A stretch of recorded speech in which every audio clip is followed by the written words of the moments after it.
नमस्कार दोस्तों, स्वागत है कविता ऑफिशियल चैनल पे आप सभी का। मैं एक बहुत प्यारा हवन गीत सुनाने जा रही हूँ। अच्छा लगे तो लाइक सब्सक्राइब शेयर जरूर करना। हवन होला हमरे आंगनमा सखी हो तनी मंगल सुनाई दा हो। हवन होला हमरे आंगनमा सखी हो तनी मंगल सुनाई दा ना। हमरे हवनिया में ब्रह्मा जी आए, हमरे हवनिया में ब्रह्मा जी आए। सरस्वती जी के होला दर्शनवा सखी हो तनी मंगल सुनाई दाना। सरस्वती जी के होला दर्शनवा सखी हो तनी मंगल सुनाई दाना। हवन होला हमरे भवनवा सखी हो तनी मंगल सुनाई दाना। हवन होला हमरे आंगनवा सखी हो तनी मंगल सुनाई दाना।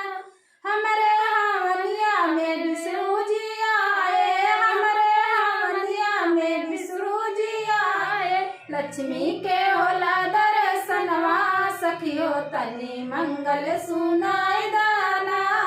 लक्ष्मी के होला दर्शनवा सखी हो तनी मंगल सुनाई दाना। हवन होला हमरे आंगनवा सखी हो तनी मंगल सुनाई दाना। हमरे हवनिया में शंकर जी आए, हमरे हवनिया में शंकर जी आए। गौरा के होला दर्शनवा सखी हो तनी मंगल सुनाई दाना। गौरा के होला दर्शनवा सखी हो तनी मंगल सुनाई दाना। हवन होला हमरे भावनवा सखी हो तनी मंगल सुनाई दाना। हवन होला हमरे आंगनवा सखी हो तनी मंगल सुनाई दाना। हमरे हवनिया में रामा जी आए, रामा जी आए संगे लक्ष्मण भी आए। सीता के होला दर्शनवा सखी हो तनी मंगल सुनाई दाना। सीता के होला दर्शनवा सखी हो तनी मंगल सुनाई दाना। हवन होला हमरे आंगनवा सखी हो तनी मंगल सुनाई दाना। हमरे हवनिया में कृष्णा जी आए, हमरे हवनिया में कृष्णा जी आए।